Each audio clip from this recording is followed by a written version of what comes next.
I love being Catholic because I belong to the true church founded by Jesus. Muli, di ba sabi ng Panginoon Yesus sa Matthew chapter 16 verse 18, ikaw ay Pedro at sa ibabaw ng batong ito ay tatayo ko ang aking iglesia. Kaya tayong Catholics, we are very proud na ang first pope natin, ang founder ng Catholic Church, si Lord Jesus, and it was founded on Saint Peter. Kaya po yung iba sabi, si Ka Felix, si Ka Eli, si Ka Eti. Hindi tayo ganun. Ayaw natin ng mga Ka Felix, Ka Eli, Ka Eti. Ang sa atin ay San Ted. Diba? San Pa. Ano pa? Mas madalas natin, Maria. The Virgin Mary, Saint Joseph, Saint Mary Magdalene, diba? Saint John the Beloved. Yun ang saan. Diba? Kaya we belong to the Church of Rome. Kasi hindi ipapasin, after ng gospel, ang 4 Gospels, Acts of the Apostles, ang kasunod, letter to the Romans. Kasi siya yung pinakamahalagang church of all others. Kaya to all of you that are in Rome, beloved of God, called to be saints. I-lead. For sure, in the name of the Father, and of the Son, and of the Holy Spirit. Amen. Amen. God, our loving Father, we praise and thank you for this evening, wherein you gathered us as brothers in Christ. We praise and thank you for the person and apostolates of our brother Adrian. We ask you, O Lord, to grant him good health and long life and happiness in this life and hereafter with his family. We ask you, O Lord, to bless him and all his loved ones, especially his children, and at the same time, O Lord, make him more effective as your living instrument in attracting the young people to the true faith and guiding them to the truth of the faith and morals of the church. We ask you, O Lord, to bless each one of us, send forth your Holy Spirit upon us. Bless also Brother Adrian and his technical team who are working now to bring this dialogue to our people. May this program be grace-filled. May we be able to express well the teachings of the church. Send forth your Holy Spirit upon us, O Lord, and use us. Weak though we are, sinners though we are, but if we are touched by your grace, we will become effective instruments for the sanctification of souls. Lord, you have called and touched Peter the fisherman, who was a former traitor, Paul, the Pharisee, and a former persecutor of the church, Mary Magdalene, the sinful woman. But despite the fact that they were weak and they were sinners, when you touch them by the Holy Spirit, you transform them into something wonderful for you. Yes, Lord. So we ask you, O Lord, to touch us also by your grace, so that by doing so, we too, in our weakness, in our nothingness, can become proclaimers of the gospel, an efficient and effective instrument of your grace for others.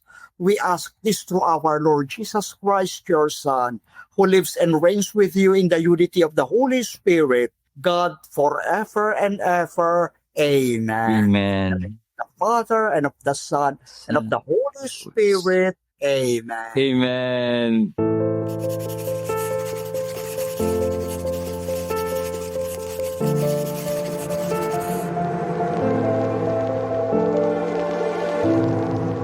Very beautiful prayer, Father Ave. Napakaganda and Brother, powerful. thank you, brother. And by the way, long time no see, ha? Oo nga. Already in the CFT since you appeared as one of our speakers in the national. Thank you. And it was Thank you. they love you so much. The young people were so happy. Yeah. Thank you, Padre. It is an honor po. And a privilege, syempre. Amen. Praise the Lord. Syempre, nakaka-pressure na may mga paring nandun. Pero it's the grace of God. Grace of God. Oo, kasi yung kaya nyong gawin, hindi namin kayang gawin. Diba? We cannot witness as a lay person, di ba? No. Yeah, so you are a lay person, you are young, you are active in social media, you are handsome, ako cute lang, I'm not handsome. Yeah, mga ganyan.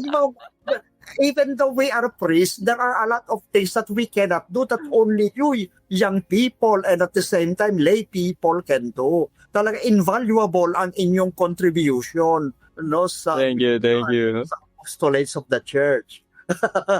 Amen. Yeah, and thank you dahil merong mga shepherd na katulad mo, Padre, na syempre nag-guide ng tamang teachings ng simbahan, and very active, Padre, especially in apologetics, which is not very common in our priests. But thank you dahil nandyan ka, dahil kasi maraming question ng mga lay. Kami mga lay, di ba? May mga question kami about our faith, especially when other denomination is attacking us, 'di ba? Attacking our faithful, then wala silang masagot. But thank you dahil merong mga katulad mong pare na nagbibigay ng catechism and apologetics sa mga ordinaryong lay faithful. So, thank you, Father Abe, for this privilege na makasama ka namin dito sa aming online program, Storyang Katoliko. At sobrang, I'm sure marami kang mababahagi sa amin and mga knowledge, mga pag-uusapan natin ngayon, Padre. Siguro, Padre, magpakilala ka muna sa ating mga viewers. Mga background about yourself. Sino nga ba si Father Abe Arganyosa? Okay, unang-una po, ako nga po si Father Abe Arganyosa, ang National Theological Advisor ng Catholic Faith Defenders all over the Philippines. It is the biggest and oldest Catholic apologetic group in the Philippines, no? At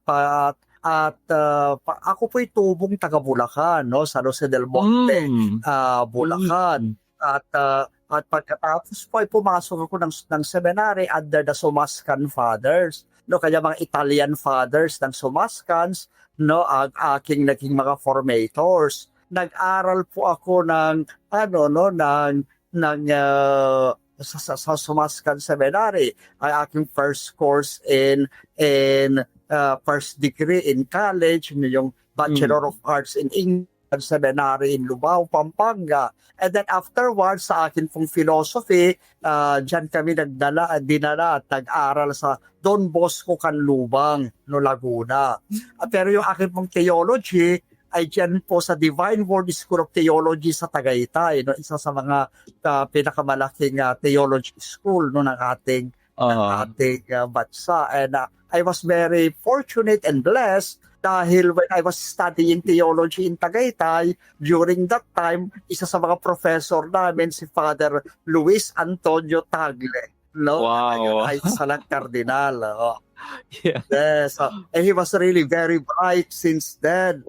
No? He just finished his doctorate, no, in sacred theology from Catholic University of America, graduating summa cum laude. Talaga, at sa klase, talagang napakabait niya, no? Ako po'y na-assign for 12 years sa Sorsogon City, na chaplain ng school, and then I also served for 5 years in the United States, and at the same time, nandito po ako ngayon naglilingkod sa Diocese of Novaliches, no? Ilang mga parokya na rin po ang aking napuntahan, San Bartolome de Novaliches, then Holy Cross Parish sa Amparo, no, na-assign kayo Holy Spirit Parish diyan sa Holy Spirit Village, no, ng Quezon City. And then nandito po ako ngayon sa Fairview, Quezon City as parochial vicar ng Cathedral of the Good Shepherd. Wow, grabe, very extensive ang mga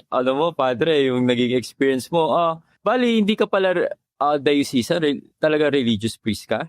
I am a religious, but then I am serving now in the diocese. Okay. Oo. So para ka di pala si sino ba ito? Nakalimutan. Si Father Piloni. Yes. Actually, kami ni Father Piloni, magkasama kami sa apologetic program sa Almusalita Apologetics. At ngayon natigil yun during the pandemic. Ibinalik lang namin last month, no, at ang tawag na namin yun ay DCAF, Defending the Catholic Faith, online. Yeah. Tandem kami ni Father Peloni. Yeah.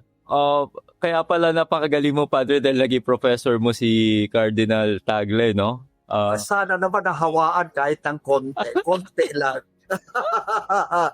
He's a during giant. during that time, siya pa yung bishop ng Imus nung panahon na yan? Kami ay nag-aaral. He was a father, Luis Tagle pa lang. Pero Father rector pa na siya lang. ng tahanan ng mabuting pastol sa sa Cavite o diyan sa Tagaytay. Nung kami ay third year college na, he became a bishop. He was appointed a bishop. Oo. Wow. Ano masasabi mo, Padre, na kasi 'di ba palagi ito na pag successor ni Pope Francis ay siya na yung parang pwedeng susunod na magiging next na Santo Papa. Any thoughts on that?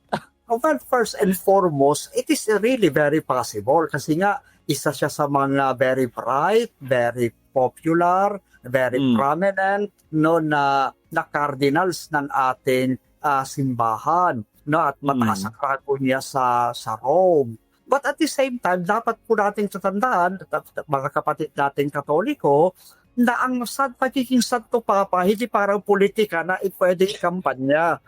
Bawal sa atin magkampanya. No, at the same time, boboto lang naman kasi sa Pope, mga cardinals din. Cardinal. At lahat ng mga cardinals na yan ay sobrang tatalino niya. May mga doctorates yan, may mga decades of experience yan in the church and they know each other. Oo. May kadalasan kasi, may mga akala natin, sige, dito magiging Pope, pero pagdating ng bagay na yun, hindi naman pala. No, di ba? Parang hindi naman na natin kilala si Jorge Bergoglio nung siya ay naging Pope, di ba? Parang unknown siya, pero siya naging Pope. So although it is possible na pwede siyang maging Pope, but at the same time, no, let's not focus on that. Let us leave that to the College of Cardinals and to the grace of the Holy Spirit. Pag siya napili, praise the Lord. Pag hindi, wala, no? Kaya bagay na yan ay hindi natin dapat siniseryoso. Hindi politika, no? Kasi kung hindi ang Espiritu Santo ang pumipili niyan. Yeah, ang ganda na, no, Padre? Kasi nakikita natin madalas social media, hype na hype talaga eh. Pag Cardinal Tagle, palaging ang kadikit ng pangalan niya ay successor ni Pope Francis. The next Pope, ganyan. Yeah, may saying kasi may saying sa Vatican na once you enter a conclave, a Pope, you will come out a cardinal. Ibig sabihin, pag akala ng lahat, ikaw na yung magiging Pope, usually, mas mas negative yun. Maaaring hindi ka magiging Papa, iba ang pipiliin. O makaganon. So, pero may mga exemptions, kagaya na si Cardinal Ratzinger na naging Pope Benedict XVI. Ang alam ko lahat siya, naging Pope at siya talaga naging Pope. Ganon din. Si Cardinal Montini ng Milan, no, akala naman siya, kung naging Pope talaga, naging Saint Pope Paul VI. Si Cardinal Eugenio Pacelli, no, na during that time ay siya yung Secretary of State, no, na may 2 doctorate, no, kaya nakaalam ng lahat na siya ang magiging Pope at siya talaga naging Pope. Those are exemptions. Very rare yun. Diba? Right. Diba? Ang malay natin. Baka ba niya sabihin ng Espiritu Santo, it's time to have a Pope from Asia. And a young Pope, no, na who knows how to deal with the media, with the young people, a very eloquent speaker, and a prominent theologian, no, siya na yun. Diba? Pagdating sa qualifications, very qualified. No, pagdating naman sa talento at saka sa possibility, dahil nga cardinal siya at mataas ang high ranking, very possible. Yun lang, hindi tayo makakasigurado niyan. Amen. And Father Abe, ano yung nag-inspire sa'yo para maging isang apologist at tagapagtanggol ng Catholic faith? Well, unang-una sa lahat, nung bata ako, Adrian, I was an altar boy. Kasi yung tatay ko ay napaka-parapit sa simbahan. Simula na nagpursilyo sila ng aking ina. Yung tatay ko ay naging lay minister, member of the Knight of Columbus. Tapos laging nasa simbahan, araw-araw, halos parang doon na natutulog. No, ako naman, bata pa ako noon, ang buhay ko umiikot lang sa bahay, school, and church. Okay. So kaya yung mga pare, yung mga parish priest namin, si Padre Joby Sebastian, pagkatapos yung mga assistant priest niya, no, na sila Father Dars Cabral, Father Abel Sampana, napakababait, best friend namin sila. At madalas sa bahay namin, nakikipag-usap sa amin. At syempre, bakit ako, ang dami kong tanong, sinasagot nila, sabi, gusto ko maging pare kasi ako, ganyan ko pa yung mga pare, di ba? Mababait, di ba? Palabiro. Tapos ang daming alam, tanungin mo sa philosophy, sa history, sa theology, no, sa kung ano nangyayari sa bansa, no, kung ano yung mga payong sa mga, ang kagaling, no, tapos gusto ko maging ganyan din ako, no, na pagtatanungin ako ng mga kabataan, meron din, at the same time, nag-aaral ako sa isang school na maraming Protestant na kaklase. Although magkakaibigan kami, mabait kami, pero tanungan, ba't kayo may ba't kayo married ng Mary, mga ganyan. No, ay parang yung Pope ninyo ay ano, ganyan, sinasamba nyo yung mga larawan, Diyos-Diyosan yan, mga ganyan. Ngayon, may isa pa nga nagsabi na, saan mo sa Biblia mababasa si Mary? Wala naman yan, wala namang kwenta yan. Sabi ganyan. Sabi grabe, ko, alam kung kaya, hindi ko pa alam kung ano isasagot ko sa'yo, pero sabi ko, babalikan kita. Uwi ko, tuloy, nakapos ng school, di ba? Merienda lang ako, kain lang ako ng nilagang saging, punta ako sa simbahan, Father Joby, sabi po ng kaklase ko, wala daw po naman si Mama Mary sa Biblia. Tapos puro lang tayo Maria ng Maria, wala naman sa Biblia yan. No, lagi na lang tayo puro Maria, wala namang kwenta yung Maria na yan. Ng Biblia, yung si Father Joby Sebastian. Tapos binigay sa akin, magandang balita Biblia in Tagalog, no? At hardbound pa. Mamahalin yun nung panahon ngayon. No? Tapos sabi niya, Abraham, kasi Abi ako, pero yung buong pangalan ko talaga. Abraham ka pala. Sabi niya, Abraham, ito ang Matthew, Gospel of Matthew. Basahin mo, assignment mo ngayong gabi, yung Matthew chapter 1. Yan ang basahin mo, yung buo yan, ha? Tapos, pagkabasa mo niyan, bukas punta ka sa akin. Maaga pa, ikaw mag-serve bukas sa umaga sa misa, sasabihin mo sa akin pagkatapos ng misa kung ano nabasa mo. Di pinasa ko. Kapag dating ko na pinasa ko, ito ang talanlahi ng Panginoong Jesucristo na anak ni David, na anak naman ni Abraham. No? Si Abraham ang ama ni Isaac, si Isaac ang ama ni Jacob, si Jacob ang ama ni Judah at ng kanyang mga kapatid. Pagdating ko sa Matthew chapter 1 verse 16, at si Jose ang asawa ni Maria na ina ni Jesus na tinatawag na Kristo. Sabi, napatalon ako. Sabi, nandito si Mama Mary, nandito rin si Saint Joseph. Hindi totoong wala sa Biblia si Mama Mary, nandiyan pala, no? Umaga yun, hindi, sabi sa akin ni Father, kakausapin niya ako after ng misa, sabay kami magbe-breakfast. Hindi pa nag-uumpisa yung misa, giniyuyog ko na yung kamay ni Father. Father, Matthew chapter 1 verse 16, nandun si Mama Mary tsaka si Saint Joseph. Tawa siya ng tawa. Sabi niya, mamaya pagkatas ng misa. Nag-misa siya, no? Sandali, 40 minutes lang naman, tapos na yung misa. Dito ka na mag-breakfast. Okay, na?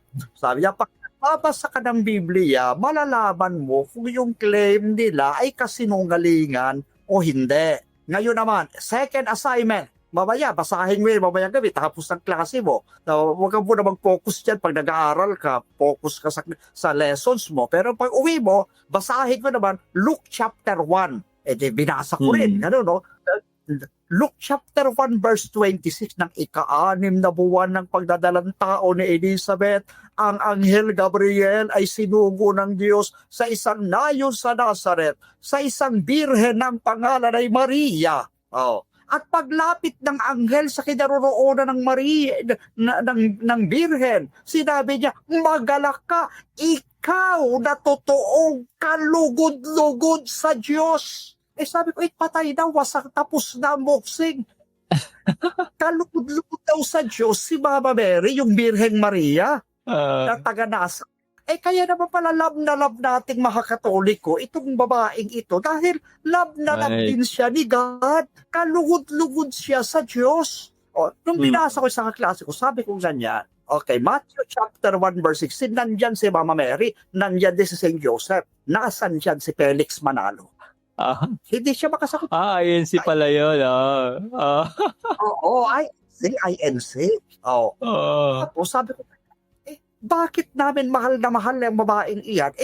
Ang Diyos mismo, kalugod-lugod siya sa Diyos. Alam ka naman kabuhian namin ng isang taong kalugod-lugod sa Diyos. Di ba? Kung ang Diyos na bumuhi sa isang Right.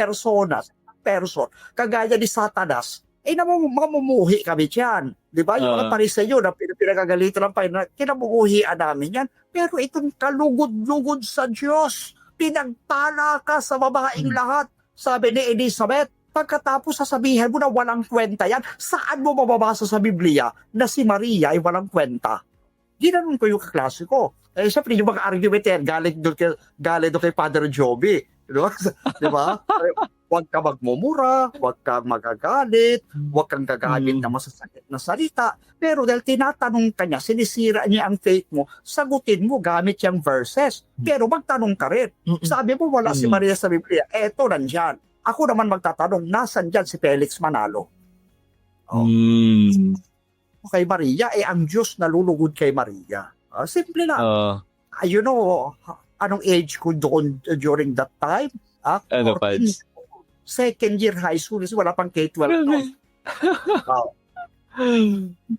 Wow. Ano sinabi ng kaklase mo nun? Wala na sagot? Wala. Tapos na ang boxing. Hindi ba?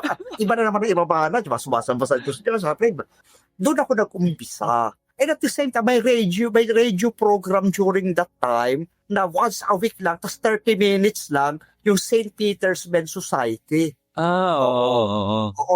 At tapos napunta pa ako ng Quiapo para uma-attend ako ng mga sessions ng St. Peter's Men's Society. Kaya natuto ako sa kanila. Pagkatapos noon, pinakikita ko rin, binili ko yung mga libro ni Father Ben Carrion, pinunta ko si Father Ben Carrion, binigyan pa ako ng mga libreng libro niya, yun ang pinabasa ko. At during that time, very powerful yung book niya. Pero ngayon, syempre, pag tinignan natin, the apologetic, process and methods have improved so much, na para bang napasimplistic na ng kanyang mga sagot niya yon ng kanyang libro. Pero during that time, it was very effective. Ay sa sinusundan ko rin, one of the best Catholic debaters natin ay si Bishop Bacani. Kaya tuwing may talk si Bishop Bacani sa Radio Veritas, I was listening. So dyan umpisa yung akin, yung akin apologetic, attraction. Di ko alam na si Bishop Bacani ay very active as an apologist ng time na yon. Actually, bro, when during the 80s, nang kasagsagan ng mga born again movement, thousands of Catholic, much more kaysa ngayon, yung nakukonvert sa born again. Kaya, ang mga bishop natin, dinesignate si Bishop Bacani tsaka si Bishop Cirilo Almario ng Bulacan na para humarap sa mga radio and TV para they argued on TV with Eddie Villanueva at saka may isa pang pinakasikat na Morgan na parang ang utak, parang memoryado yung buong Biblia, parang Soriano ang utak, si Reverend Medina, Reverend Medina, sikat na 80s, hinamon niya si Bishop Bacani ng one-on-one debate sa Channel 13. At whole day. Para bang 4 hours in the morning at 4 hours in the afternoon. After that debate, Medina was totally devastated by Bishop Bacani. Naglaho yung TV program niya at nagparas na siya sa TV at siya sa sirkulasyon. Yeah, and also because of that, many Catholics started, studying apologetics at naging inspirasyon siya. Kaya dahil doon natuto tayong sumagot sa ating pananampalataya para ipagtanggol ang ating pananampalataya. Kasi dati bubugan tayo punching bag tayo, iba't ibang during that time. Pero ngayon hindi na, hindi na. Kasi ang sabi sige, Pads. Sige po. Sabi nga noon may kasabihan dati na ang mga Katoliko daw takot sa debate, takot sa iglesia, takot sa born again. Pero kayo hindi na. Sila na yung sumusuko. Mm. Kasi ang mga CFD, may official debaters tayo na talagang lagi Right. na naharapin sila. Di ba? Nagkanya-kanya debate ni Darwin Gitgano doon sa nabugbog si Amir Ramil Parma, di ba? Nawasak si Ramil Parma. He was throttled by Father Darwin Gitgano. Narinig yun sa audio, sabi sa kanya ng elder pastor o ministro ng iglesia, dili ka magratul. Dili ka magratul. Ayan. Pero yung sinasabi mo yung debate ni Bishop Bacani versus Medina, may ano pa ba nito? Pwede pa mapanood to, Padre? Maybe we could write the Channel 13. If you have any contact with Channel 13, maybe they have the record of that. Hopefully. But sayang kasi syempre, pakatambata ako noon. Wala pa. Tsaka VHS pa noon, hindi wala pa yung mga Facebook, wala pa yung mga Twitter. Di ba? Nakagaya ngayon. Kung ngayon nangyari yun, piece by piece, kada tagto 2 minutes, meron na yan sa iyo. Meron. Oo, nagkalat na sa social media yan. During the 80s, parang 87 yata yun, ganyan, or 88 pa. Pero sila ni Brother Eli, hindi pa sila nagkaroon ng formal debate ni Bishop Bacani. Hindi naman kasi naghahamon ng debate si Eli Soriano. Si Eli. Si Eli Soriano ay ang mga didibate lang yan, yung mga incompetent na sa tabi-tabi lang. Pero kahit sa Iglesia ni Cristo, nung nakahabon siya ng mga debaters talaga ng Iglesia, kagaya nila Jose Veneracion, ni Ramil Parma, hindi naman niya nilabanan yung official debaters ng Iglesia ni Cristo. Sa Catholic Church din, sabi, kung matapang kayo mga CFD, harapin niyo si Eli Soriano. Sabi namin, fine. Sabi, magpadala kayo ng formal letter of challenge, and we will respond. Hindi naman nagpapadala, hindi naman humaharap. Tsaka nagtago na siya sa Brazil, namatay na doon. Ang gusto niya daw, Padre, kanyang kaluluwa. Yeah. Gusto niya Santo Papa daw, para daw head daw ng simbahan. Ay, una, head nga siya. But at the same time, napakaliit lang naman ang kanyang kulto. The Catholic, the Pope is the head of 1.3 billion Catholics all over the world. Magparami muna sila ng more than 1 billion bago sila magmalaki. Tama. Padre, yes. Sige po. Go on po. Time, maging fluent muna siya in Latin before he can debate ako. Tama. So, paano mo hinaharap, Padre, ang pagde-defend ng Catholic faith sa isang society, lalo na ngayon na nagiging secular na? Kasi hindi lang, ang dami ng ideology ngayon, Padre. Unang-una, bro, may sinasabi si St. Augustine. Kinukote niya nila Dr. Scott Hahn, sabing ganyan na ang truth, our Catholic faith, parang leon yan. So, kapag itinali mo, mawawalang silbi. Pero pakawalan mo, it will fight on its own. Okay? So, ganon. Yung katotohanan ng simbahan natin, we believe that we possess the fullness of truth kasi we are founded by Jesus on St. Peter, our first pope, and we are guided by the Holy Spirit. And sabi nga ng Panginoong Jesucristo sa Matthew chapter 16, verse 18, the gates of hell shall not prevail. Di ba? Hindi mananaig kahit ang pintuan ng impyerno, yung kapangyarihan ng impyerno o ng kamatayan laban sa simbahan, hindi kayang gapiin ang katotohanan na tinatag ni Kristo. Kaya dahil dyan, let's just explain and present it, and on itself, it will destroy falsehood and errors. Okay. Wow. So may mga bagay na akala natin ay mahirap, pero kapag tayo ay nagdadasal, nagtitiwala sa Panginoon, at pinapahayag natin ang katotohanan ng ating pananampalataya, talagang,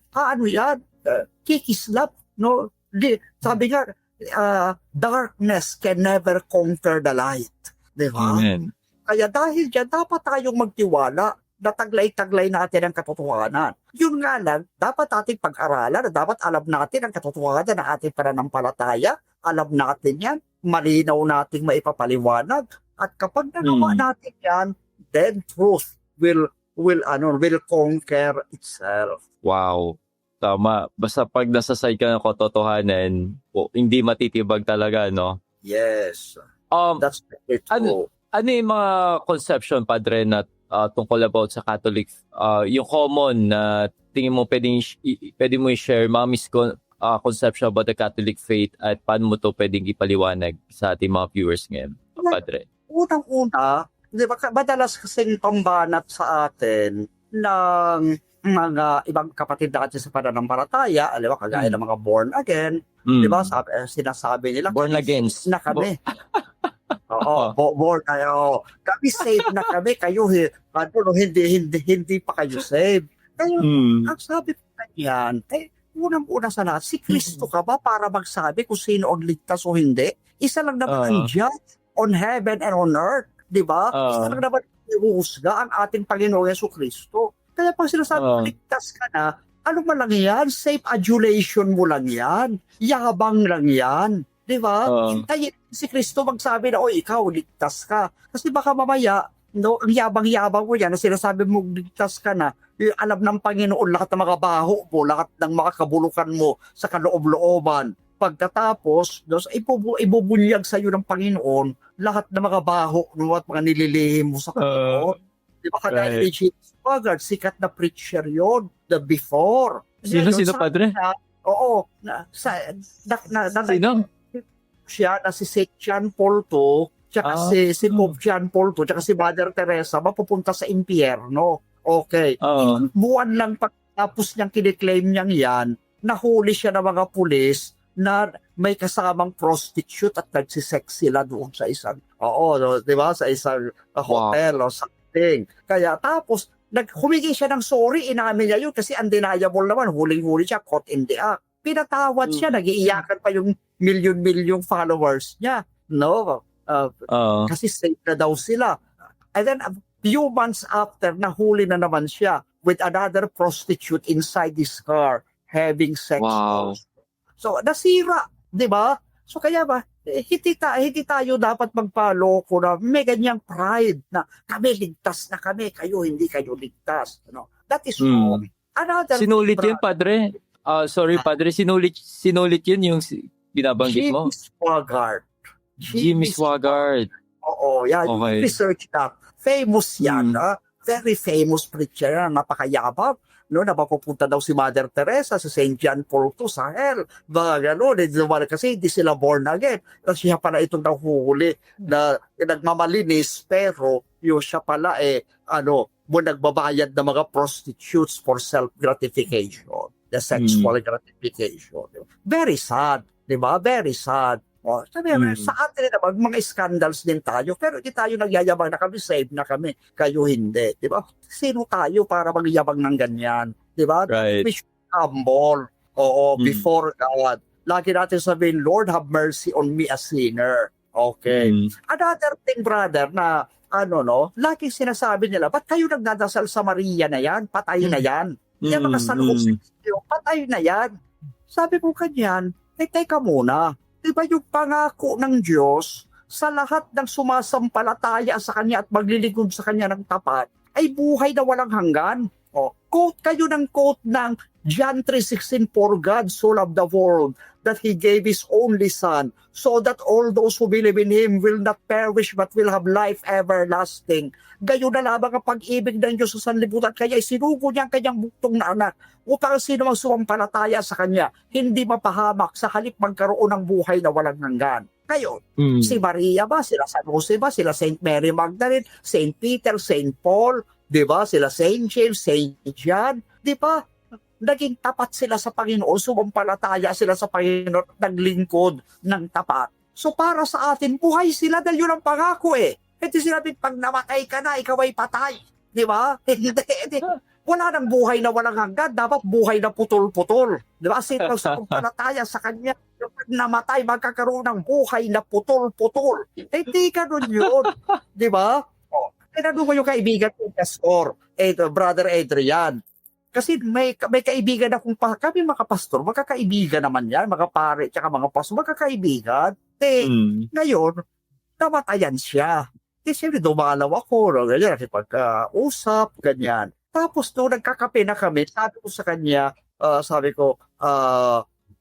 kapatid, meron lang akong tanong. Yan bang mama mo na namatay, buhay ngayon o patay? Oo. Ngayon, tinitigan niya ako ng matalim. Sabi niya, ikaw talaga, Abe, pilyo ka talaga. You are very naughty. Sabi niya, ano sagot mo? Sabi niya, ganyan, pwede pa. Wag mo muna akong pasagutin ngayon. Sabi niya, ganyan. Pero, later on, inafo ko siya, wag ka magkape ulit tayo. Ay, ikaw talaga, Abe, gusto mo kape o gusto mo lang sagutin ko yung tanong mo? Ano nga ba yung sagot mo doon sa tanong ko? Natin pag-usapan yan. Alam mo kung bakit, Brother Adrian? Pag sinabi niya, buhay ang nanay ko, buhay ang kaluluwa, tama tayong Katoliko. May life after death. Right. Buhay ang kaluluwa ng ating mga yumao. Pag sinabi niyang patay, titirahin ko siya. Hindi inutil kayong lahat. Yabang-yabang yun ako. Kami ay saved. Ligtas na kami. Ano pa ibig sabihin na we are saved? That kami ay ligtas. Ibig sabihin na you are saved, ikaw ay mabubuhay magpakailanman sa pili ng Panginoon. Yun ang kaligtasan. Ano pa ibig sabihin mo ng salvation? Hindi ba eternal life with God? Tama. Diba? Kaya sabi kayo ng alive, alive, alive forevermore. My Jesus is alive, alive forevermore. Ay naman pala, dapat yung kantahin, patay, patay, patay, kailan pa man. Pag ikaw ay namatay, patay, kailan pa man. Saan dyan ang salvation? Hindi pala kayo. Diba? Kami talagang naniniwala na may salvation. At yung mga sumasampalataya at tapat kay Kristo, ay mabubuhay magpakailanman. Kaya yung mga, alam siguro mga 100% sure na tayo na sopan tayo. Sila St. Peter, sila St. Paul, sila Mama Mary, sila St. Joseph, sila John the Baptist, St. Elizabeth, di ba? 100% sure na tayo yan, sila St. Mary Magdalene, na yan ay talagang buhay sa piling ng Panginoon. Hindi yung mga yan, hindi patanggap na buhay. Inuutil kayong lahat. Sinabi ko sa kanya, pag nagsabi ka ng yes, ito ang sagot ko sa'yo. Pag nagsabi ka ng no, ito ang sagot ko sa'yo. Ngayon, alin dyan? Sagot niya sa akin, ngiti, ganito ngiti. Sabi ko, kung ngiti mo yan, ngiting aso ka ha. Ikaw talaga, pag yung mga Katolik namin, kaharap ninyo, kayo, ikaw pare, ako pastor ka, pareho tayong, leader, pareho tayong minister, tayo mag-usap. Sabi na ako, natin pag-usapan yan. Yung mga Katolik, walang alam wag na lang natin pag-usapan yan. Ganon. Ano pa common sa tingin mo, Pads? Bukod dun sa dalawang nabanggit mo, meron pa ba na misconception na madalas na very popular? Yung na rin, di ba lagi sinasabi na meron tayo na ay sumasamba sa mga Diyos-Diyosan. Yeah, no. Yung ating simbahan, kaya hindi nila alam, kapatid, na akala nila yung larawan ng yung templo ng Diyos ay kagaya ng kanilang mga parang sinihan na pinagdadausan ng mga born-again worship na walang mga larawan na napadikling lang ang pagitan. Hindi po ganon.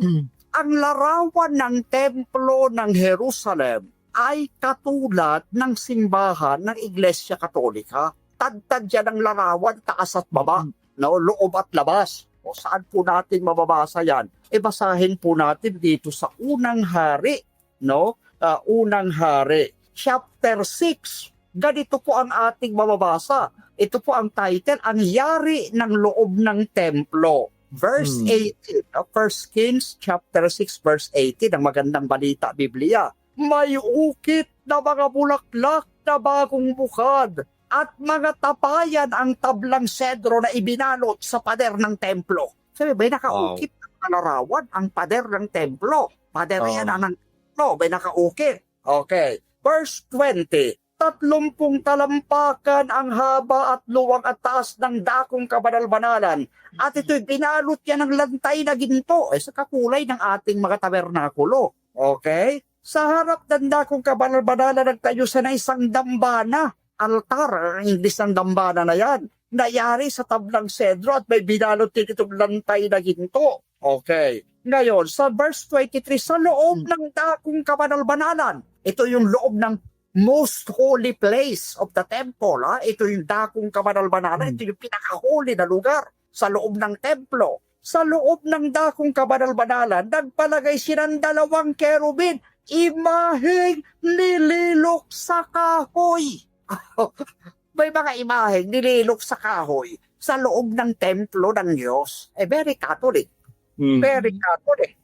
Ano pa? Verse 29, ang buong dingding ng templo, maging sa dakong kabanal-banalan, maging sa dakong banal, ay may ukit na mga kerubin, punong palma at mga bulaklak. Very Catholic. Ganda nun. Very Catholic.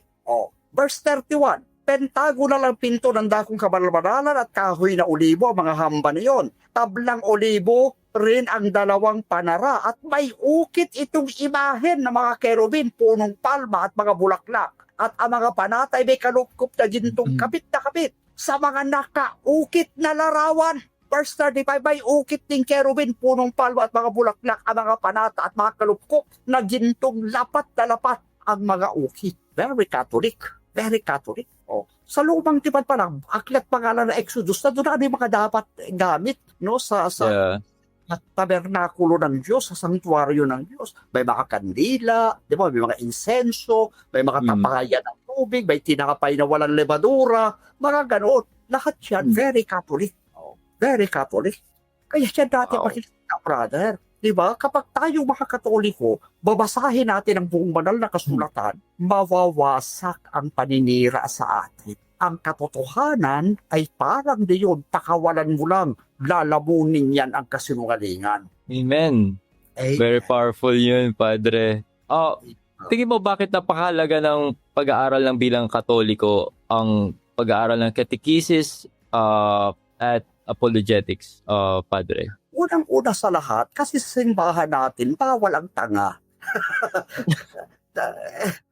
Di ba? Kahit sa mga lahat naman ng tao, pinagkalooban tayo ng Diyos ng talino, gamitin natin. Di ba? Kaya pag pinagkalooban ka ng Panginoon ng talino sa science, pag-aralan mo yan sa mathematics, ikaw ay magiging magaling na engineer, accountant, architect, scientist, doktor, di ba? Magaling ka sa logical reasoning, magiging abogado ka, di ba? Mga ganyan. Magaling ka magsalita, magaling ka magturo, ikaw ay magiging teacher. Okay. So dapat yung ating isip at talino, gagamitin natin hindi lang at the service of medicine, of jurisprudence, hindi lang at the service of education, gagamitin din natin yan at the service of the faith. Kailangan ng catechesis kasi ang pagtuturo ng katotohanan, hindi lang bara-bara ba yan? Kung paano dapat yung isang teacher ng math, dapat kompetensya at prepared siya para magturo ng math sa iba't ibang level, di ba? Kung pang college o pang high school o pang engineering level na mga ganon. So kaya may catechesis tayo para alam natin ituro yung ating pananampalataya sa level ng mga bata, sa level ng high school, sa level ng mga youth ng college level, sa age ng mga mature persons,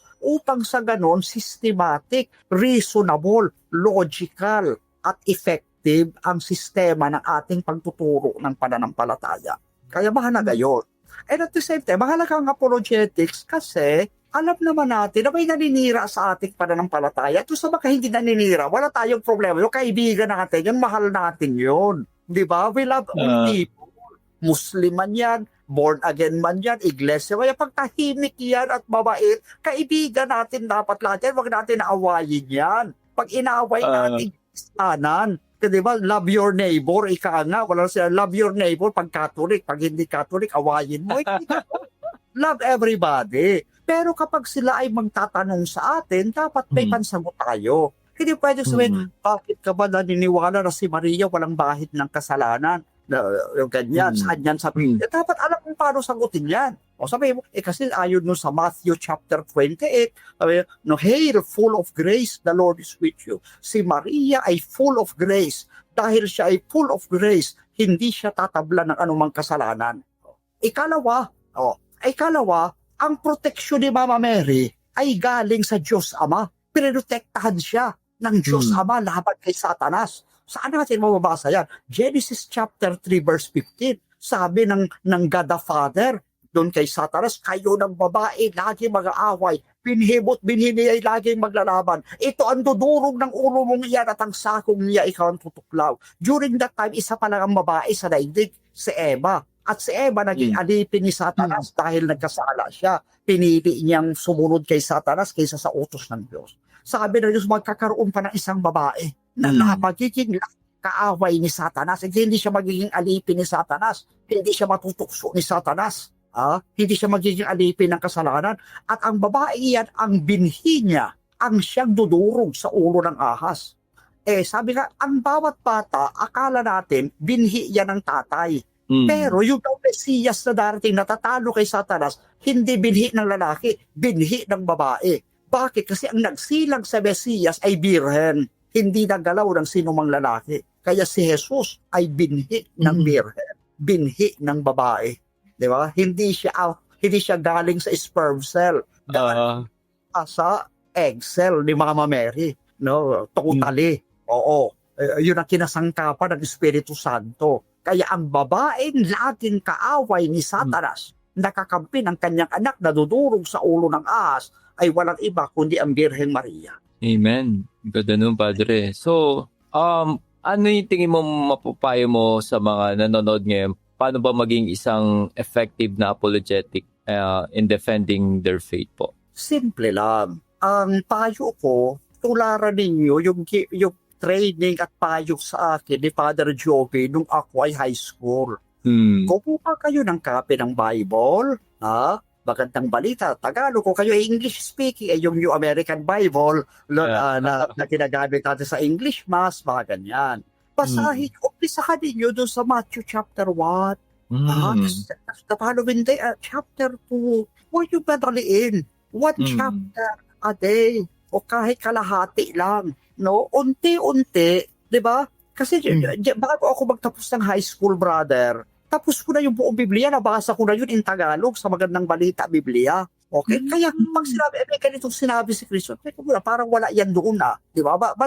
Madali mong mayroon kasing complete picture, no? Na nabasa. Later when I was in the seminary, binasa ko rin ulit sa English, ganyan. Pero at the read the Bible from cover to cover, umpisahan nyo sa 4 na gospel, no? Pagkatapos yung Acts of the Apostles, and then letter of Paul to the Romans, hanggang sa Book of Revelation, and then go to the Old Testament. Makikita nyo interconnection. At pagkatapos, magpasta rin kayo ng katikismo ng ating simbahan, mga basic catechism of the church. At tapos, makinig kayo. Pasubaybayan nyo sila Brother Adrian, sila Brother Burns, ganon. Kung mahilig kayo makinig sa mga Catholic answers, doon sa mga Blender of the Church. Na kaming mga Catholic.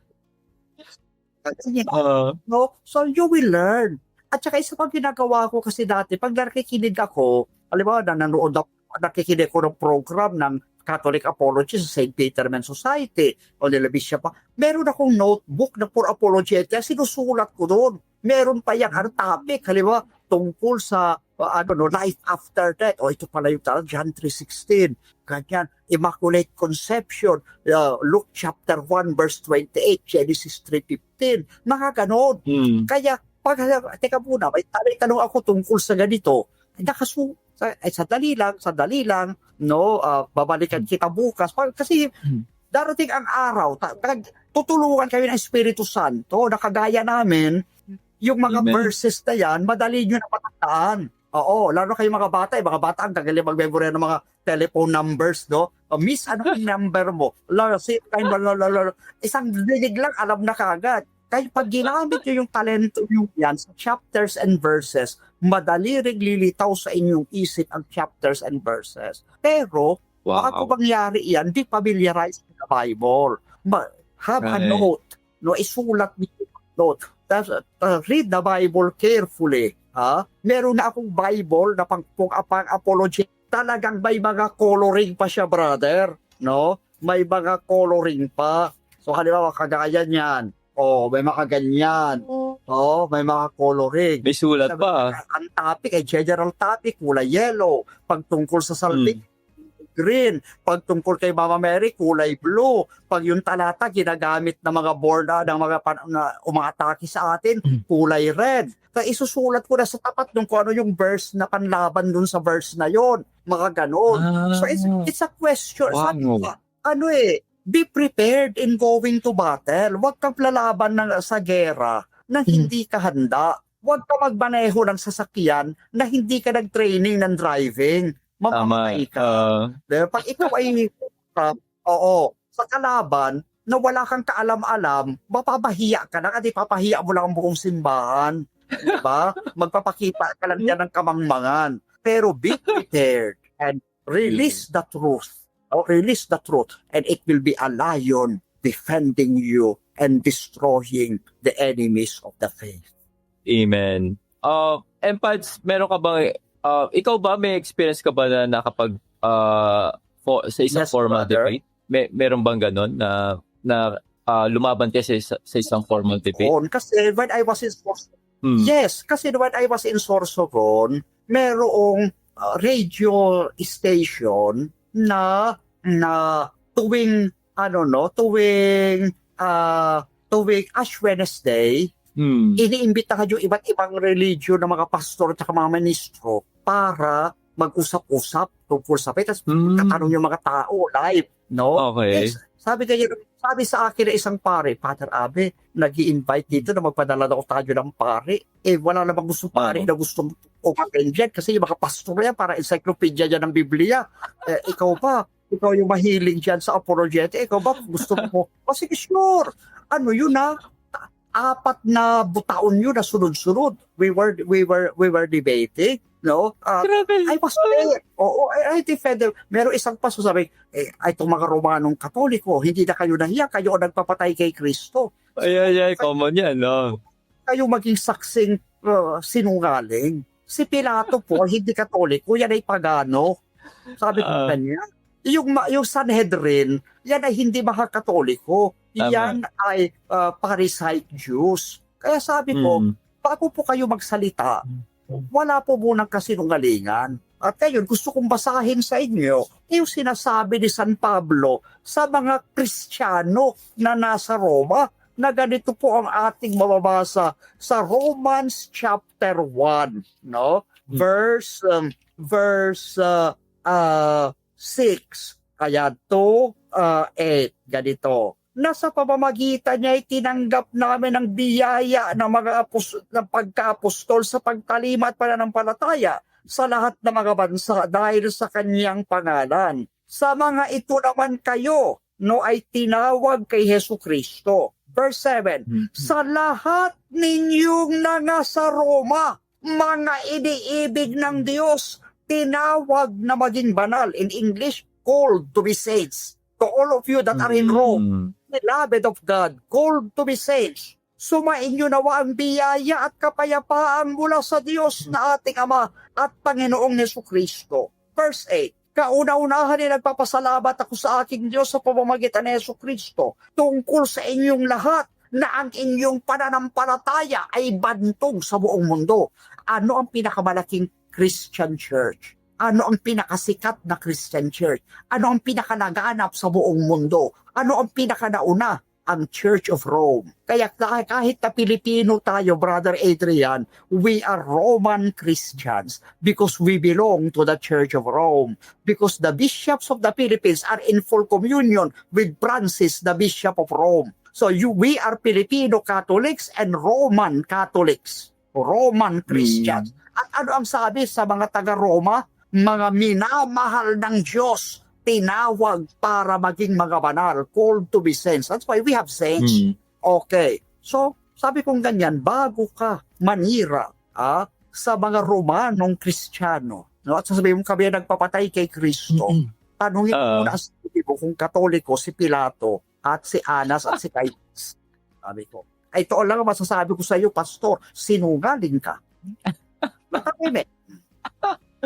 Wow. O, diba? So, 4 years yun, Padre, ha? Oo. 4 years ka na balitaktakan sa mga yan. Cases, kasi yung merong isang professor na vice mayor ng Sorsogon City. Hindi ko na lang pagkakalala out of respect kasi he was a good friend. He called for a dialogue, pero parang debate ang nangyari na concerning Jose Rizal, at the Catholic Church, no?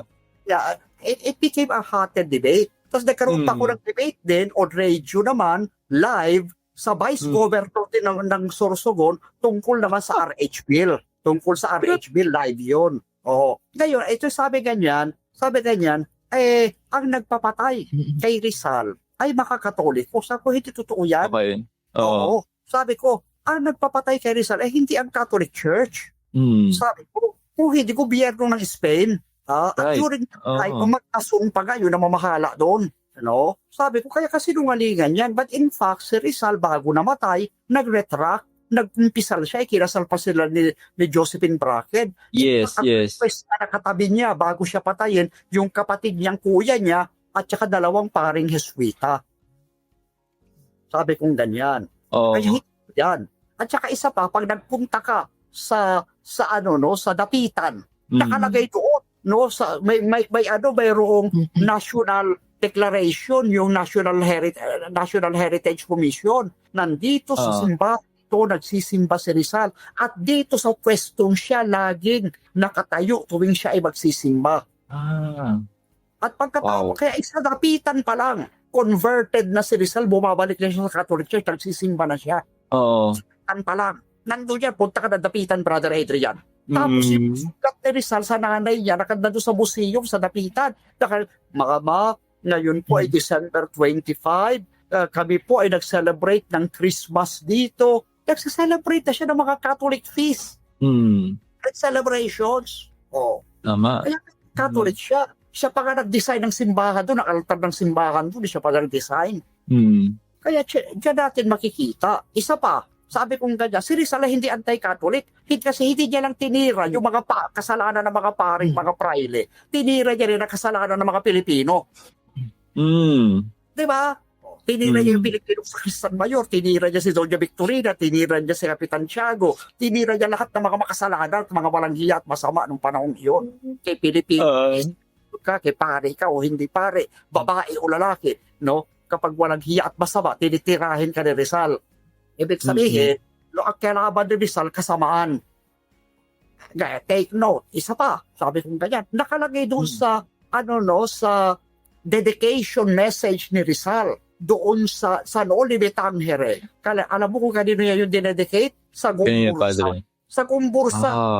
Oo, yes, tama. Catholic Church ang ginawa sa Gumbursa, hindi niya kahayaang mangyari yan. Kaya in-excuse ni Rizal ang Catholic Church sa mga immoralidad na nangyayari noong panahon iyon. Ikatlo, sabi ko ganyan, ito yung argument ko, no? Yung Noli Me Tangere, 50% lang yan ng novels ni Rizal. Ang ending niyan ay ang El Filibusterismo. Alam mo ba yung ending na El Filibusterismo, Brother Adrian? Si Simon Ibarra, na siyang kumakatawan kay Rizal na nakihibaka para sa kalayaan, nagsisi at nagkumpisal kay Padre Florentino.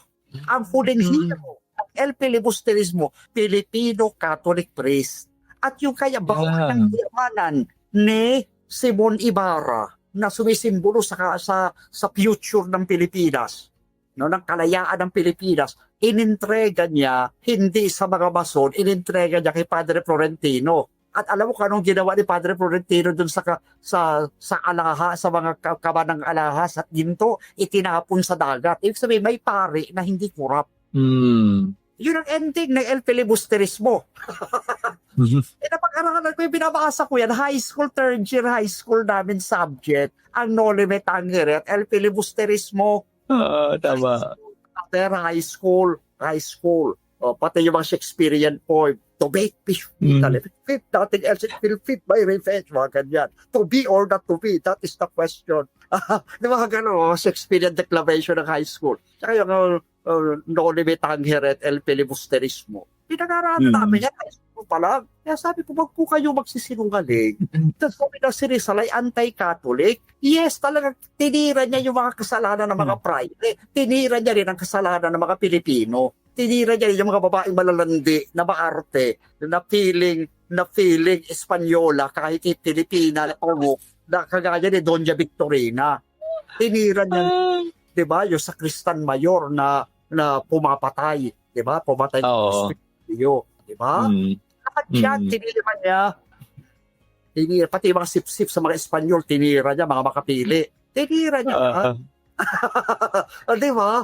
Oh. So kaya sabi ko ganyan, pero sabi ko ang last hero of the story, Catholic priest, Padre Florentino. Kaya wag po ko matawag-tawag na Padre Damaso, Padre Florentino. Palagi ko naririnig yan eh. Damaso. Sa mga sekta. Padre Damaso daw tayo. Padre Damaso, unang-una sa lahat, hindi naman kami kagaya ni Padre Damaso na nambuntis ng babae. I'm a virgin. Pinibigyan ko yan. Sabi mo, wala naman akong binuntis, wala naman akong nirape na babae na kagaya ni Padre Damaso. At Pilipino naman ako, hindi naman ako Espanyol. Di ba? Hindi naman ako Fraile. Oo, ganyan. Pero, sabi ko ganyan, meron isa pang pare na napakabait at doon nag-umpisal si Ibarra. At doon niya inintrega, doon siya nagsisi, doon siya sumampalataya sa Diyos. Kaya doon parang sa El Filibusterismo, sinasabi na ni Rizal na he is ready to confess and return to the Catholic Church. Yeah, which is nangyari, di ba? Bago siya patayin. Nangyari. Ang nangyari ay nangyari na. So, yung Father Florentine dun sa novels niya, which is yun kaya yung parang kinumpisalan niya nung bago siya parilin. It signifies that. Kasi si Rizal galit sa ibang mga praile na masama yung ginagawa, pero mahal na mahal niya mga Jesuits. Napakataas ng pagkalan niya. Kasi hindi naman nagnanakaw ng lupa ang mga Jesuits. At kasi paninira din yun. Sabi na yung mga praile daw, ninakaw ang lupa ng mga Pilipino. That's not true. Yung bang lupa na pinagtayuan ng Manila Cathedral, ninakaw sa atin. Hindi din yan pa rin yan. Atin pa rin naman hanggang ngayon. Yung buong Intramuros ba, ninakaw sa atin? Hindi pinaganda nga nila. Di ba? Nakakita na nasaan yung monumento na maganda na ikararangal natin yun na pinagawa ni Lapu-Lapu, ni Raha Sulaiman, ni Dato Puti. Wala. Kawayan lang sila hanggang bahag. Sino sa atin na magtayo ng bahay na bato kaya nagawa yung mga tower ng Intramuros? Nakagawa tayo ng mga malalaking mga buildings. Natuto tayo ng science and technology. We owe it to the friars. Kaya yan pinangalan yung mga kalsada kila Padre Paura, kila Padre Burgos at iba pa. Kasi they were the first scholars who taught us science and technology. At sila rin ang unang nagbukas na mga school sa Pilipinas. Kung gusto nila tayo maging tanga, sana hindi sila nagtayo ng school. Hinayaan na lang nila tayong magbahag. No? At tumira sa kawayan. Di ba, habang panahon. Tinuruan nila tayo tumira sa bahay na bato, tinuruan nila tayo ng engineering, ng architecture, di ba, ng medicine. Saan pa nag-aral sila Rizal, sila Luna, sila Mabini? Hindi ba sa Catholic schools din? Yeah, UST, Letran. Yes. Kaya ganun, brother. Kaya yan yung mga naging debates ko nung na mga panahon yun. Pero how about this RH bill, yung sinasabi mo about RH bill? Ayun, yung sa RH bill, yung kasi nasabi nila na dumadami na yung populasyon, kaya dapat daw ay pabawasan. Napaka-simplistic na Sabi ko, kung ayaw mong mabawasan ang populasyon ng tao, kung gusto mo mabawasan ang populasyon ng tao, you have to implement what we Catholics are suggesting. Number one, values education. Turuan ang mga bata. Pag mag-sex, sa halip, turuan sila the true love waits. Chastity. Chastity until marriage. At pag may marriage, pag married na sila, dapat maging tapat sila sa asawa nila. Bakit pa dumadami ang populasyon? Diba? Dahil yung isa, 2 ang anak sa tunay na asawa, pero 6 ang anak sa kabit. Hindi pa pindagdag ng populasyon yun.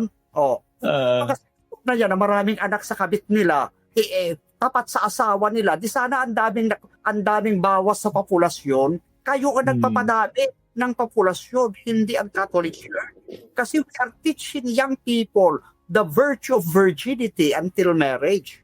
At yun na bang nakakasal na, we are telling them to be faithful to their spouses. If they are Amen. faithful to their spouses, then control ang pagdami ng populasyon. Kaso ang tinuro ninyo, sex education.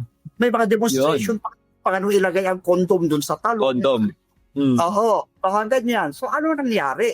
Nagkaroon Dumami. ng age pregnancies. Huwag yung isisi sa amin yan. Kasi ang turo namin virginity. Kayo o nagturo ng sex education. Sabi nyo, can't beat the feeling.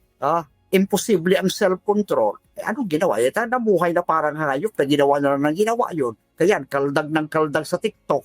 Diba? Yan ang tinuro ninyo eh. Diba?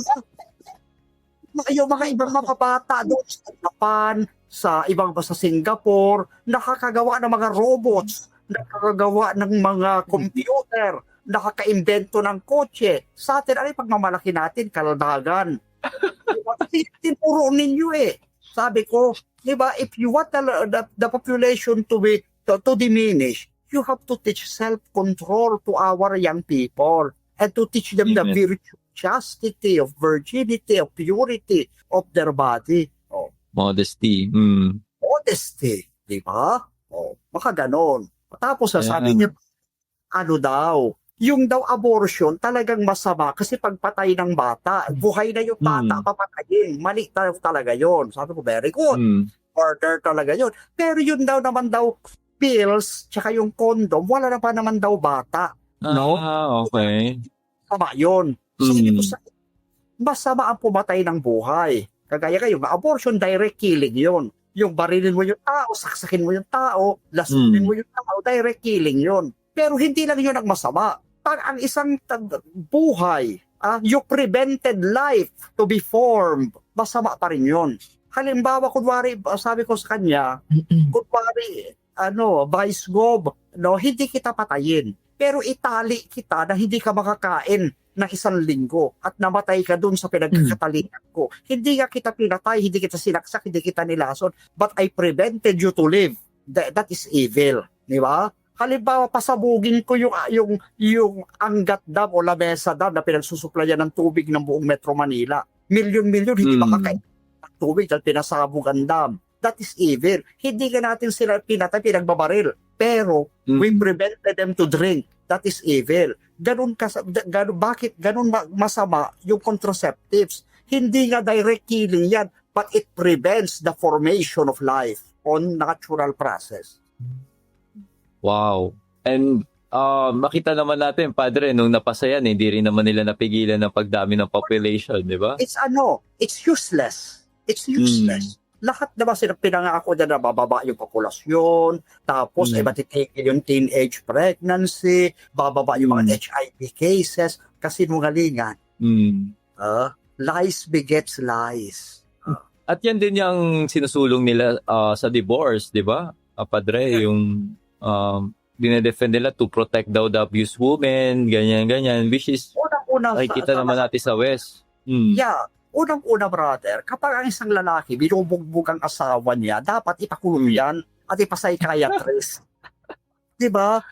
Kasi may problema yun sa utak eh. At tayong matitinong tao, hindi natin bububugin ang asawa mo, diba? Hindi bububugin ang anak mo kasi matinong tao ka. Diba? May pagkamaliwan na mga yan, pero you can correct them without resorting to violence. If a person is violent, dapat ipapsychologist yan, ipapsychiatrist yan. At kung talagang nananakit, dapat ipapulis siya. He must be prevented to hurt anybody, asawa niya man o hindi. Di ba?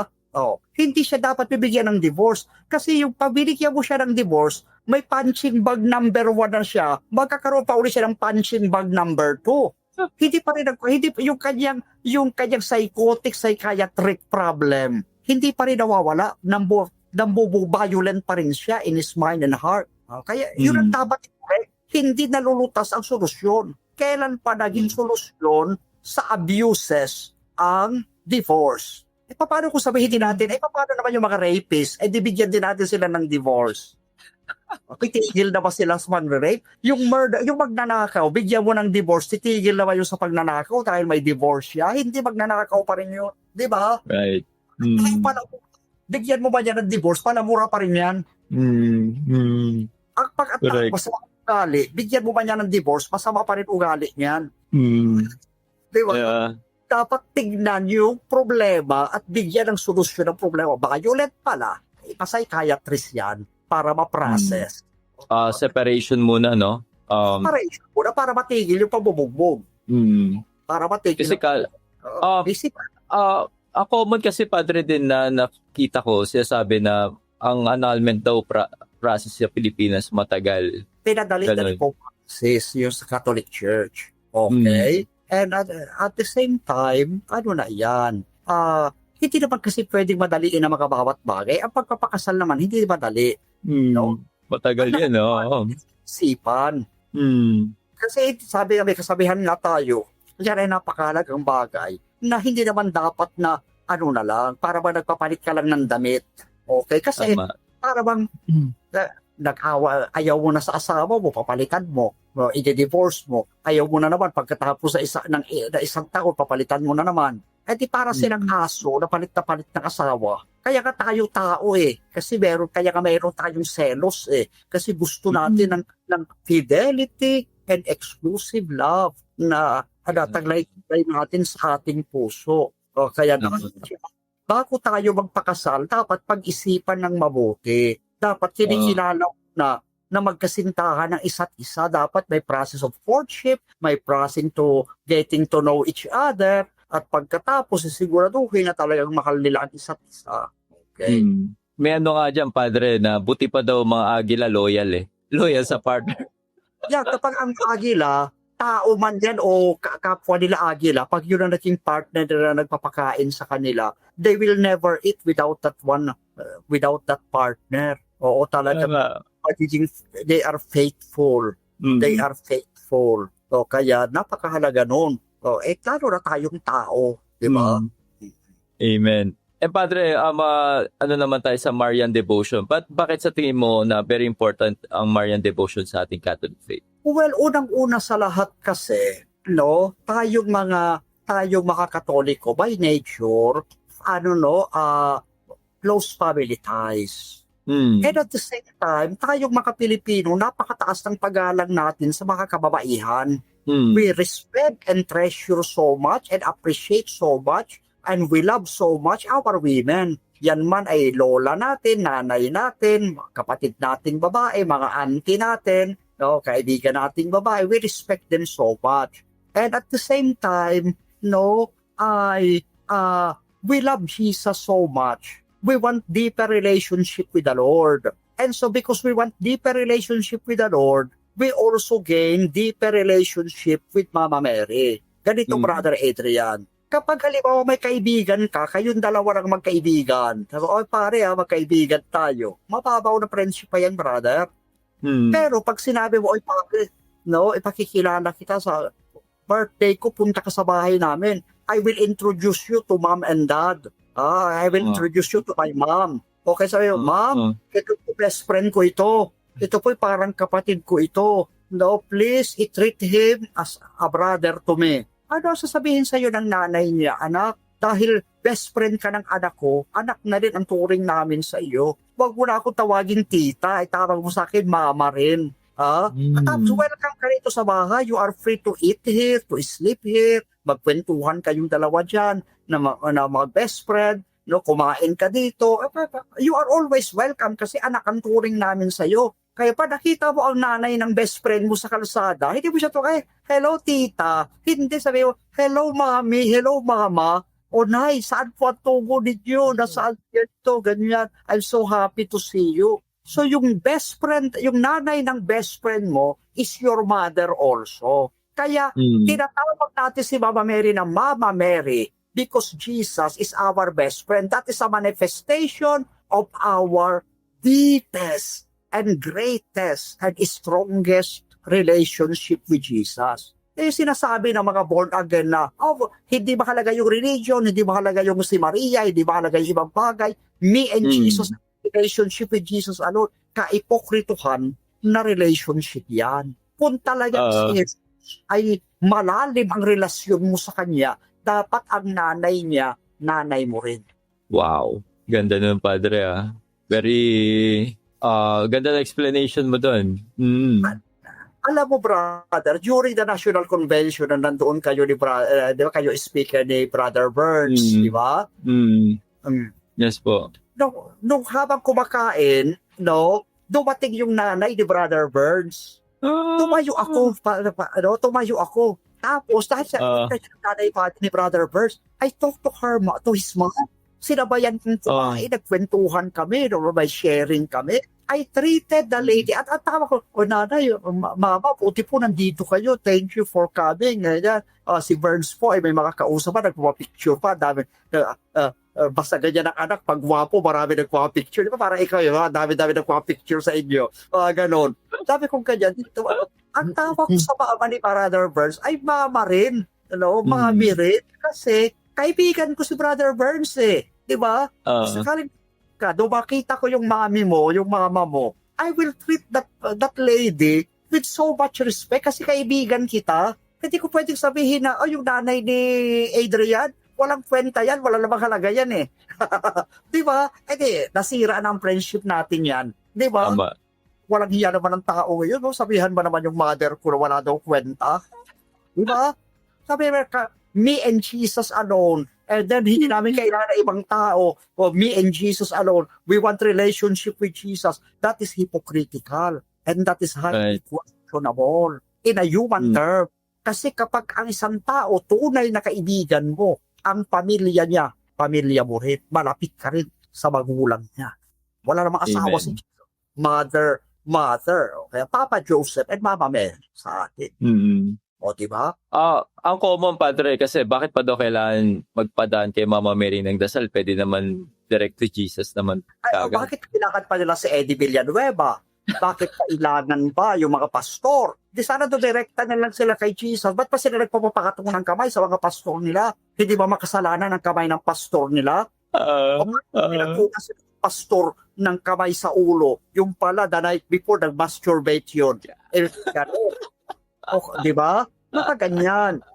So, hindi natin ng ibang tao, direkta na lang sila. Ba't kailangan nila ng asawa? Ba't nag-aasawa mga pastor nila? Ba't kailangan nila ng anak? Di ba? Dapat hindi na kailangan ng anak. Kristo na lang. Ba't kailangan natin ng pagkain? Bakit kailangan natin ng tubig? Hindi porket si Kristo ay Diyos at Panginoon natin na siya ang pinakamahalagang kailangan natin. Hindi sinasabi ng Diyos na hindi na natin kailangan kumain, hindi na natin kailangan magdamit, hindi na natin kailangan magtrabaho, hindi na natin kailangan ng ating mga magulang at mga anak at ibang tao. Di ba?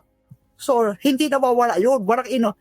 Ibig sabihin, distorted ang kanilang understanding of the Word of God. Hindi dahil si Kristo ang ating Panginoon at Diyos, hindi na natin kailangan ng ibang tao sa ating buhay. Inuutos nga ni Kristo, love your neighbor. Diba? Igala mo yung mga magulang. No? Gumawa ka ng mabuti. At saka isa pa, diba sa Matthew 25, at the end, sabi, ako'y nagutom, pinakain mo ako, na ako'y nauhaw, pinainom ako. Lord, kailan namin ginawa whatsoever you do to the least of my people that you do unto me. Hindi pwedeng, Lord, tayong dalawa na, wala akong pakialam sa ibang tao.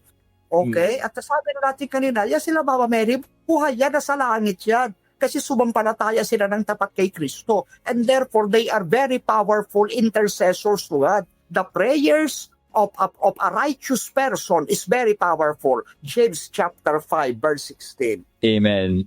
So, nung araw, yung mga bayan ng Diyos, bagamat may relationship sila with Yahweh, pero kailangan pa rin nila si Moises. Kailangan pa rin nila si Abraham. Kailangan pa rin nila si Propeta Jeremias, Propeta Isaias, Propeta Daniel, Propeta Ezekiel. Kailangan pa rin. Noong panahon ni Kristo, kailangan pa rin. Kahit nandiyan na si Kristo, kailangan pa rin si Juan Bautista to prepare things. Kailangan pa rin may Peter and Paul, may Mary Magdalene, may Martha and Mary of Bethany. Kailangan pa rin may Lazarus, may Elizabeth and Zacharias. Kailangan pa rin may Mary and Joseph. Kailangan pa rin may Three Magi.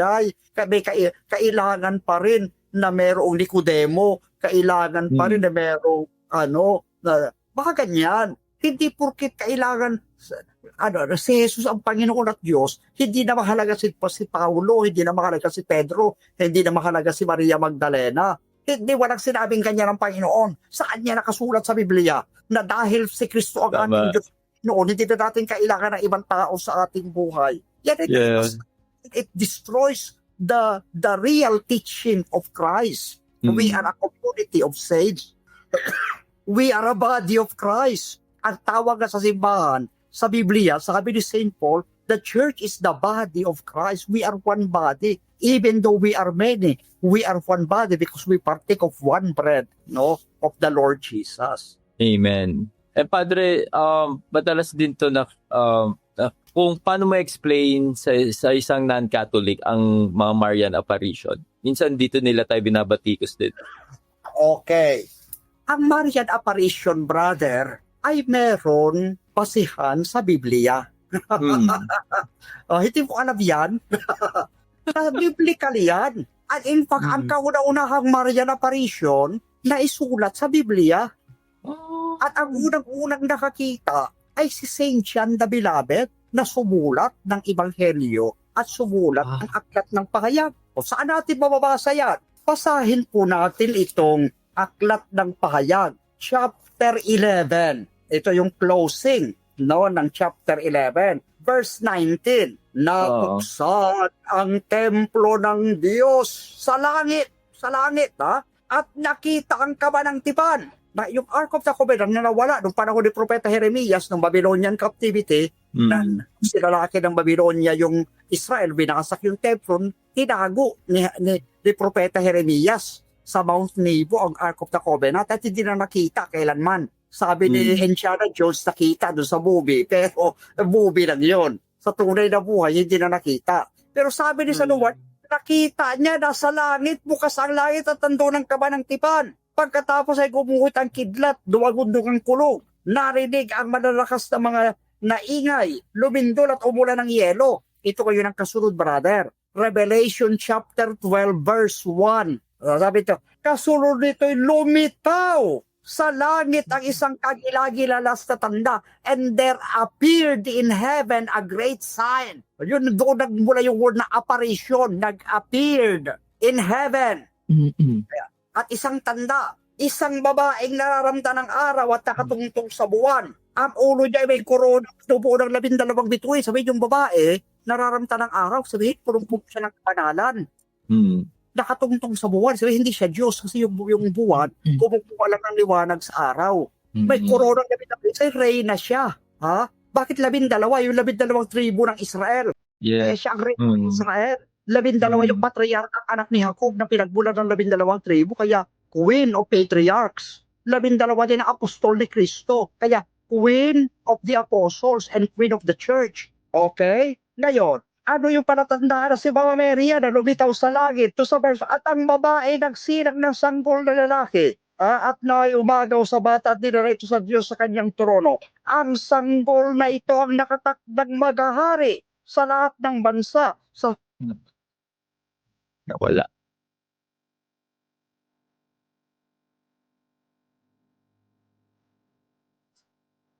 Ayan.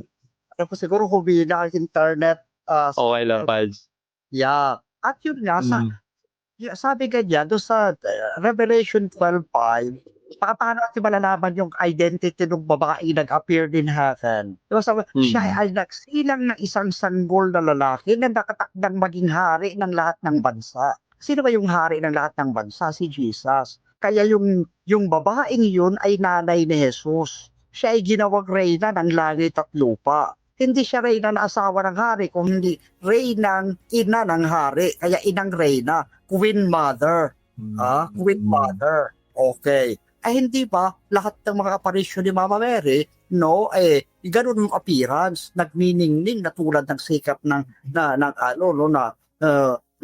nagniningning sa liwanag, no? At syempre, hindi naman lahat ng apparition totoo. Merong iba, we've found out na fakes. Pero ang mahalaga doon, ang magdidesisyon kung tunay o hindi yung apparition will be the authority of the church. Kasi sabi nga ni Jesus sa Matthew chapter 16 verse 19, hello. Yan, Pads. Bumalik ka na ulit. I'm giving you the keys of the kingdom of heaven. Whatever you bind on earth shall be bound in heaven. Whatever you roll on earth shall be rolled in heaven. ano man ang talian mo at kakalagan nila dito sa lupa pati sa langit. Kaya yung may final decision on matters of apparition ay ang Holy Father, the Pope. Okay. So kaya hindi totoo na wala sa Biblia yung apparition ni Mama Mary. May apparition si Mama Mary. At it is the Church who will determine if the apparition is authentic or not. Amen. And siguro, last, Father, how does Marian devotion help in facing spiritual battles and challenges in life po, Padre? Yes, yung that is already, on and off. So sa tingin mo, bakit mahalaga ang Marian devotion sa pagharap daw sa mga spiritual battles and mga challenges sa buhay po, Padre? Kasi unang-una, si Mama Mary ay isang tao na tulad natin. Yung kanyang buhay ay inspirasyon sa atin. Siya ay ating role model in holiness. Na ang babaeng ito, mahirap lang, taga Nazareth. Naging asawa ng karpintero, pero kinasangkapan ng Diyos, para maging instrumento niya, para sa kaligtasan. At pinili siya ng Panginoong Diyos para maging kanyang ina. Kaya dahil diyan, kahit tayo mahirap, kahit na tayo ay probinsyano, tayo ay maaaring gawing kasangkapan ng Diyos for important mission here on earth. At si Mama Mary, kahit mahirap lang siya, hindi nagreklamo sa Diyos. Kahit ay yung kanyang kaisa-isang anak, pinako sa krus, nandun siya sa paanan ng krus, tapat pa rin kay Kristo, faithful until the end. So tinuturuan tayo ni Mama Mary na tayo rin kahit may hirap ang buhay, maraming mga pagsubok, dapat din tayo maging tapat sa Panginoon na pasayin at harapin ang ating sariling krus. Kaya dahil dyan, mahalaga yung Marian devotion, to serve as our example, giving us example of genuine holiness and fidelity to God. At isa pa, si Mama Mary ay very holy person. Diba? Siya ay full of grace. At siya ay kalugod-lugod sa Diyos. Kaya yung prayers niya ay very powerful to God. Amen. Bakit takot na takot sa kanya ang demonyo, Padre? Kasi nga, Mama Mary is the antidote to Satan. Doon sa Book of Revelation, chapter 12, verse 7 to 9, doon pinakita yung pride of Satan na nagrebelde si Satan kay God. And because of that, he was expelled from heaven. Si Mama Mary, instead of being prideful, siya ay full of humility. Di ba sabi nga ni Mama Mary, ako ng Panginoon, maganap sa akin ayon sa kanyang sinabi. Doon takot si Satan kasi his pride is always defeated by humility. Only humility can defeat pride. At gusto ni Satan labanan natin ang Diyos. Kagaya ng ginawa ni Eva at Adan. They disobeyed God. But Mama Mary, sabi niya, be it done unto me. Yun ang fiat ni Mama Mary. Ang spirituality ni Mama Mary ay total obedience to the will of God. Imagine mo, batang-bata ka, mahirap ka lang, tapos bigla ka magbubuntis, pero tinanggap niya yun. Niya yun. Di ba? So, sabihin, hindi siya natakot, ialay ang kanyang buhay. Kasi may batas nung araw.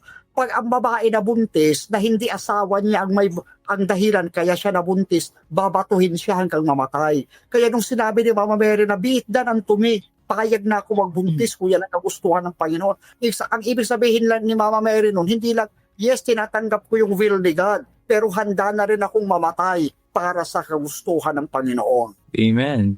Amen. And Padre, may dalawang question lang dito from viewers. Sabi dito, Father Abe, sa kanyang mahabang karanasan sa apologetics, aling grupo ng tao ang mas aggressive patungo sa Catholic Church? Ang non-Christian o ang Protestant Christian? Well, unang-una sa lahat, pagdating sa pag-atake sa atin, ay very aggressive yung mga fellow Christians natin. Ewan ko talaga, very dedicated sila. They preach night and day against us. Pero at the same time, ito din mga Christians na ito, na non-Catholic Christians na umatake sa atin.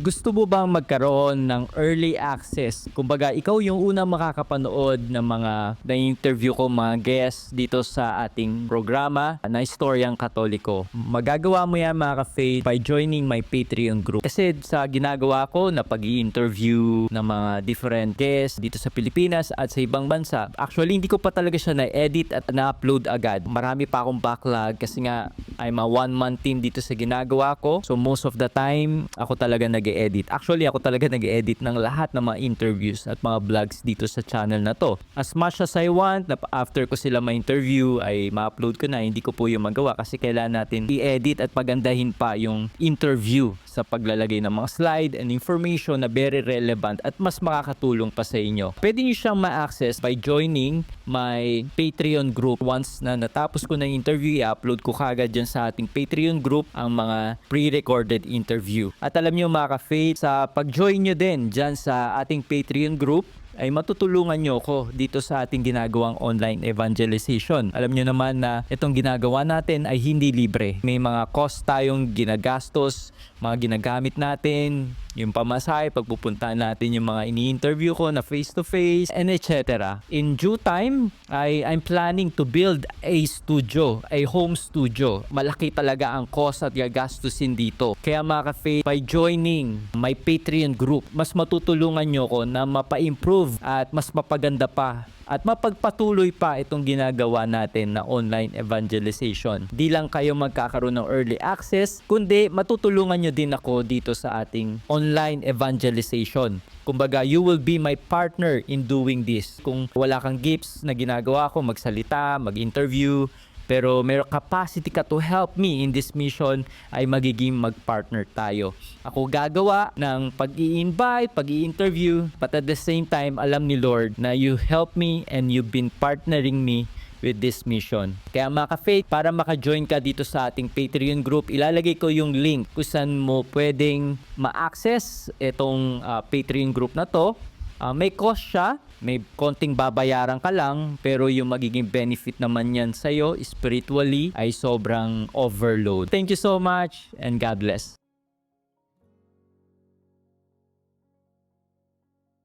Kapag talaga na ipaliwanag natin sa kanila yung ating pananampalataya at sila ay genuinely seeking for the truth, it's also by the grace of God, sila rin yung madaling maging Katoliko. At once na naging Katoliko yung mga yan, they became champions of the faith. Kagaya ni St. Augustine, diba? Iba yung religion niya dati. Kagaya ni St. John Henry Newman, na dati kagaya nila Dr. Scott Hahn. No, yung mga lahat ng mga galing na apologists ng Catholic answers, yung mga Steve Ray, Jimmy Akin, diba?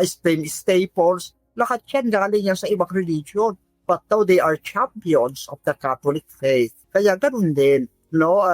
They are the most aggressive, but they are also blessings to us. Tayo nakakuha ng greatest converts na nagiging mga magagaling na authors and debaters and even proclaimers of the faith.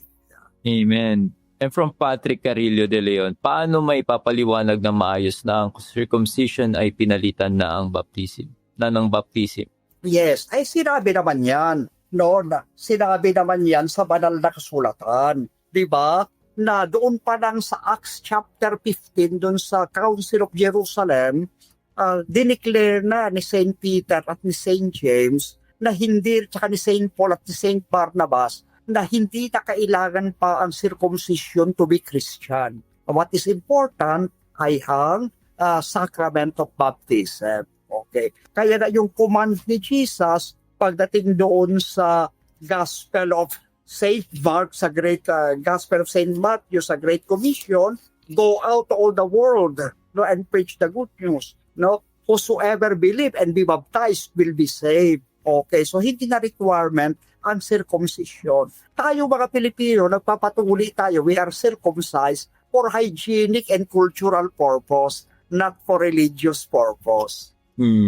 Ayan, siguro last question, Padre, why you love being Catholic po? Bakit mo pagiging Katoliko mo? I love being Catholic because I belong to the true church founded by Jesus. Muli, di ba sabi ng Panginoon Yesus sa Matthew chapter 16 verse 18, ikaw ay Pedro at sa ibabaw ng batong ito ay tatayo po ang aking iglesia. Kaya tayong Catholics, we are very proud na ang first Pope natin, no, ang founder ng Catholic Church, si Lord Jesus, and it was founded on Saint Peter. Kaya kung yung iba sabi, si Ka Felix, si Ka Eli, si Ka Eddie, no? Hindi tayo ganun. Ayaw natin ng mga Ka Felix, Ka Eli, Ka Eddie. Ang sa atin ay San Pedro. Diba? San Amen. Pa. Ano pa? Mas madalas natin, Maria, Yeah. the Virgin Mary, Saint Joseph, Saint Mary Magdalene, diba? Saint John the Beloved. Yun ang sa atin. Diba? Kaya we belong to the Church of Rome. Kasi hindi papasin, after ng gospel, ng 4 Gospels, Acts of the Apostles, ang kasunod, letter to the Romans. Kasi siya yung pinakamahalagang church of all others. Kaya ka, to all of you that are in Rome, beloved of God, called to be saints. No, Romans chapter 1, verse 7. No. Kaya, di ba? At pagkatapos, brother, ano pa ang ginawa ni Saint Paul pagkatapos siyang magpunta ng Roma? Saan nagpunta ang Apostol San Pablo pagkatapos niyang magpunta ng Roma? Ganito pa ang mababasa natin sa Romans 15, verse 24. Pagparoon ko sa Espanya ay paririyan ako sapagkat inaasahan ko makikita ko kayo sa aking paglalakbay. Nadadaan mo na from Jerusalem to Spain to Rome. Pagdating sa verse 28 ng Romans 15, kung maganap ko nga ito at aking matatakada sa kanila ang bungang ito, magdaraan ako sa inyo patungong Espanya. So sa isang, from Jerusalem, nagtungo ng Rome, and then from Rome, nagtungo si St. Paul sa Spain. Saan ang galing ang pananampalataya nating makakatoliko? From Spain, na nanggaling sa Rome, na yung Church of Rome nanggaling sa Jerusalem. Amen. We belong to the one true church. Hindi sinabing nagpunta, no, dumaan ako dyan sa Punta Santa Ana o sa Diliman, Quezon City o sa Apangit o sa Davao. Hindi. No. Malinaw yan. At ito pa yung sabi, no, dito sa Acts of the Apostle. Ito yung iutos kay San Pablo. Kaya bakit yung church natin, no, ang center, hindi na Jerusalem, kundi Rome. Acts chapter 23, verse 11. At nang sumunod na gabi ay lumapit sa kanya ang Panginoon at sinabi, lakasan mo ang iyong loob, Paulo, sapagkat kung paano ang pagkapatotoo niyo tungkol mo sa akin, patotoo mo tungkol sa akin sa Jerusalem, ay kailangang patotohanan mo rin gayon sa Roma. Kaya yung faith, it was from Jerusalem to Rome. Kaya yung ending ng Acts of the Apostles, dumating si St. Paul sa Rome. All roads lead to Rome. Kaya we belong to the Church of Rome. I'm proud of it. Wow, napakaganda nun. Very solid, Padre. Especially sa mga nakikinig ngayon. Ang daming namin natutunan. At marami pa akong gusto itanong sa iyo, Padre. But I don't want to take so much of your time. Pero I'm sure marami pang pagkakataon na makapanayam ka pa ulit. At I'm sure marami pa tayo maraming pag-uusapan. And Padre, baka meron kang gustong i-promote sa ating mga viewers. Paano nila mababasa or mapapanood ang mga programs mo or writings mo about apologetics? Yes, meron akong regular weekly program with Father Luciano Peloni. It is entitled DECAF, Defending the Catholic Faith. It is a 1-hour program explaining the doctrine of the Church. No, we finished already explaining yung Holy Eucharist. And then afterward, kung bakit yung vestments ng Catholic priest, no, yung mga sacramentals kagaya ng Holy Altar, Holy Oil, ordination of priest, at saka bakit may priesthood, no, mga ganyan. No, at the side of the cross, we already, no, you can look for it, no, online, no, in FB of the Diocese of Novaliches Cathedral, or even in my own FB wall. Yeah, and I can link Brother Adrian so that Sure. first can watch it also. Yeah, Padre. Mismong page ng Diocese of Novaliches, Padre, dun siya nakaano.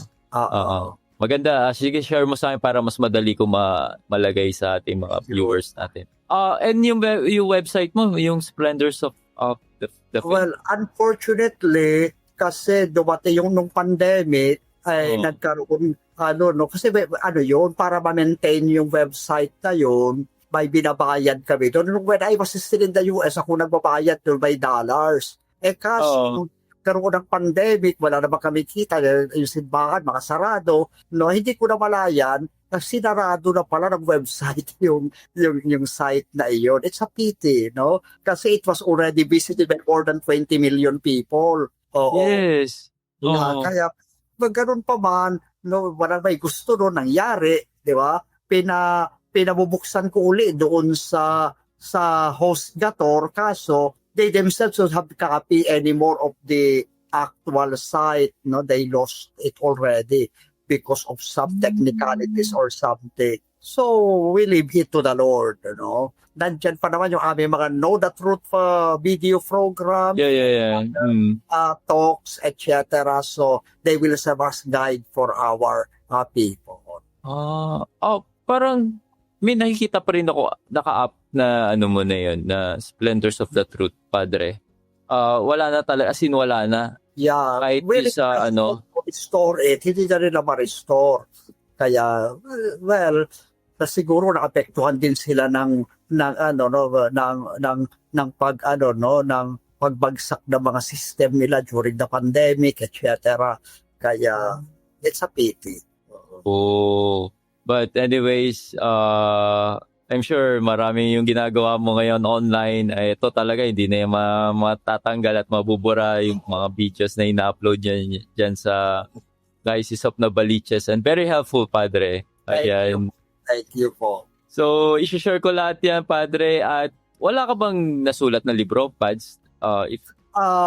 Kasi nga, ayoko sana yung binibili, no? Dahil nga, sabi ko, I want to give my apologetic materials for free through my blog, through my website. Kaso, unfortunately, ganun yung nangyari. So, hopefully, it will be an inspiration to write the book. Kami dalawa ni Atty. Mark, sumulat na kami ng isang libro. The meron na ba? Foundation of Sacraments. Kailan, out of stock na, sold out na lahat. Wala naman kaming pera para i-republish yun. No, kaya baka meron kayong mga kakilala na willing to sponsor it sa awa at grasya ng Diyos. Yeah, baka may nakikinig ngayon dito, Padre, at ma-republish yung libro na yan. Opo. Maganda yan. Ayan, so Father Abe, maraming salamat sa pagkakataon na to, and I'm looking forward for another episode with you. At ang dami ko natutunan, at I'm sure pagdadasal ka namin palagi, Padre, sa iyong ginagawa at sa iyong ministry. And I hope na magkita ulit tayo, Padre, one day. Yes. And Pads, baka pwede mo kami close with prayer or a blessing po. Okay, let us pray in the name of the Father, the Son, the Holy Spirit. Amen. Dear God, we praise and thank you for our wonderful discussion this evening. Thank you very much for all the lessons that you have given us. Thank you very much for guiding us with the grace of your Holy Spirit. We ask you, O Lord, that the lessons that we have learned from this program remain in our hearts and we be able to share them to others. May we learn not only to receive, but also to share to others the blessings that we receive. Freely we have received them. May we be able to share them freely. We ask you, O Lord, to bless all people, especially Brother Adrian and his family and his staff, so that you bless them with good health and long life. And at the same time, may this ministry be fruitful, for the glory of your name and for the good of the church. We ask this through Christ our Lord. Amen. Amen. The Lord be with you. And with your spirit. And may Almighty God bless you, the Father, the Son, the Holy Spirit. Amen. Thank you so much. Thank you, Father Abe. Before I let you go, Pads, picture muna tayo, selfie. Di tayo nakapag-picture kanina. Okay, smile. 1, 2, 3. Isa pa po, Padre. 1, 2, 3. Ayan, so Thank you so much, Father Abe, and magandang gabi. At kung madaan ako dyan sa bandang Fairview, pwede kita i-visit dyan sa Cathedral. Dyan. You can sa other friends naman tayo sa FB. You can message Yeah, chat kita. through Messenger, ask for my number. So, pag mo pa Father, I'm here, free ka, ganyan. So, Yeah. Father, dadaan ako dyan bukas, gano'n. Yeah, we can take some coffee and kwento-kwentuhan. Sure po. Looking forward po. God bless, brother. Thank you, Padre. God bless po.